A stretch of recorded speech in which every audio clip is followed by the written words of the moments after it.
తోటి girl friend తోటి ఏమి షేర్ చేసుకోలేని విషయం మా అన్నయ్యతో చెప్పగలను. So I think is my body. Sir Chiranjeevi గారిలో, అరవింద్ గారిలో, పవన్ కళ్యాణ్ గారిలో మీరు నేర్చుకునేది ఏంటంటే ఏం చెప్తారు సార్? అంటే వాళ్ళ దగ్గర తీసుకుంటే పవన్ కళ్యాణ్ గారి దగ్గర నుంచి నేను నేర్చుకునేది మెంటల్ స్ట్రెంగ్త్. ఆయన ఇక్కడ మైండ్లో ఉన్నంత స్ట్రాంగ్ ఎవరు ఉండరండి. Is one of the most mentally strong people have seen.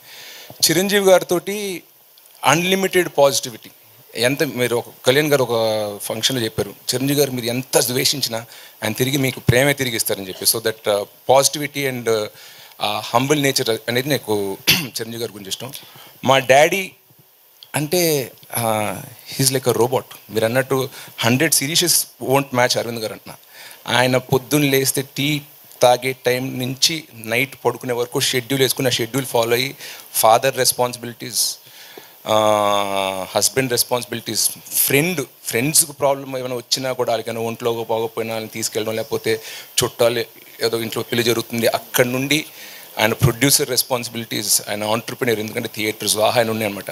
అవన్నీ ఏ ఒక్కటి మిస్ కాకుండా ఇక్కడ నేను ఫాదర్గా 70 ఇస్తా, ప్రొడ్యూసర్గా 100 ఇస్తాను కాకుండా ప్రతి డిపార్ట్మెంట్లో 100 ఇచ్చుకుంటూ వస్తారు.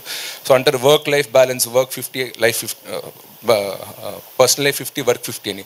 బట్ మా డాడీ నాకు చెప్పింది అంటే అది హై పర్ఫార్మర్కి సెట్ అవుతుంది. You have to hit 100 on every department అని. So I take that from my father. ఈ సక్సెస్ మీట్కి పవన్ గారు కానీ లేదా అర్జున్ కానీ ఎవరైనా ఒకరు తీసుకొస్తారా? ఫ్యాన్స్ మాత్రం ఎవరైనా ఒకరు చూడాలనుకుంటున్నారు. ఆయన అడుగుతాను, ఆయన వస్తే తీసుకొస్తాను. Thank you so much media buddies అందరికీ కూడా.